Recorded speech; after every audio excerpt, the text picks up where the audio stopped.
احنا يا جماعة في شارع عماد الدين اللي موجود فيه السينمات كلها، وزي ما انتم شايفين يا جماعة في افلام كتيرة وزحمة كتيرة على الافلام، لكن مش الزحمة بتاعت اللي احنا متعودين عليها.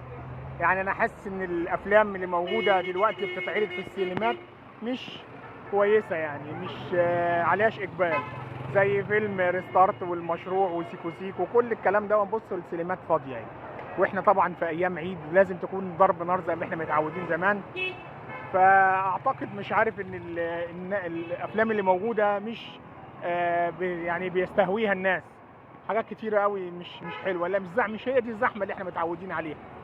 بصوا يا جماعه الشارع ده من زمان كان بيتقفل، لكن شكلها الافلام اللي موجوده مش عاجبه الناس. بصوا يا جماعه مفيش زحمه كتيره يعني عاديه. السينمات دي طبعا زي ما احنا كنا بنشوف في افلام زمان، اللي هو فيلم عادل امام ومحمد هنيدي لما كان بيطلعوا فوق بعض. ده سينما كوزموس اللي اتصور فيها الفيلم بتاع عادل امام ومحمد هنيدي. بصوا برضو مش زحمه، يعني مش الزحمه اللي هي شايفين. حاجه غريبه جدا جدا، هي الافلام اللي موجوده فعلا باين عليها مش عاجبه الناس، عشان كده مفيش زحمه جامده. احنا في ايام عيد، المفروض هنا ده الشبابيك دي تكون على بعضيها زي ما احنا بنشوف، لكن حاجه غريبه جدا جدا يا جماعه والله. يا ريت يكون ظاهر معاكم. بصوا شويه زحمه بسيطه واحنا تاني يوم عيد.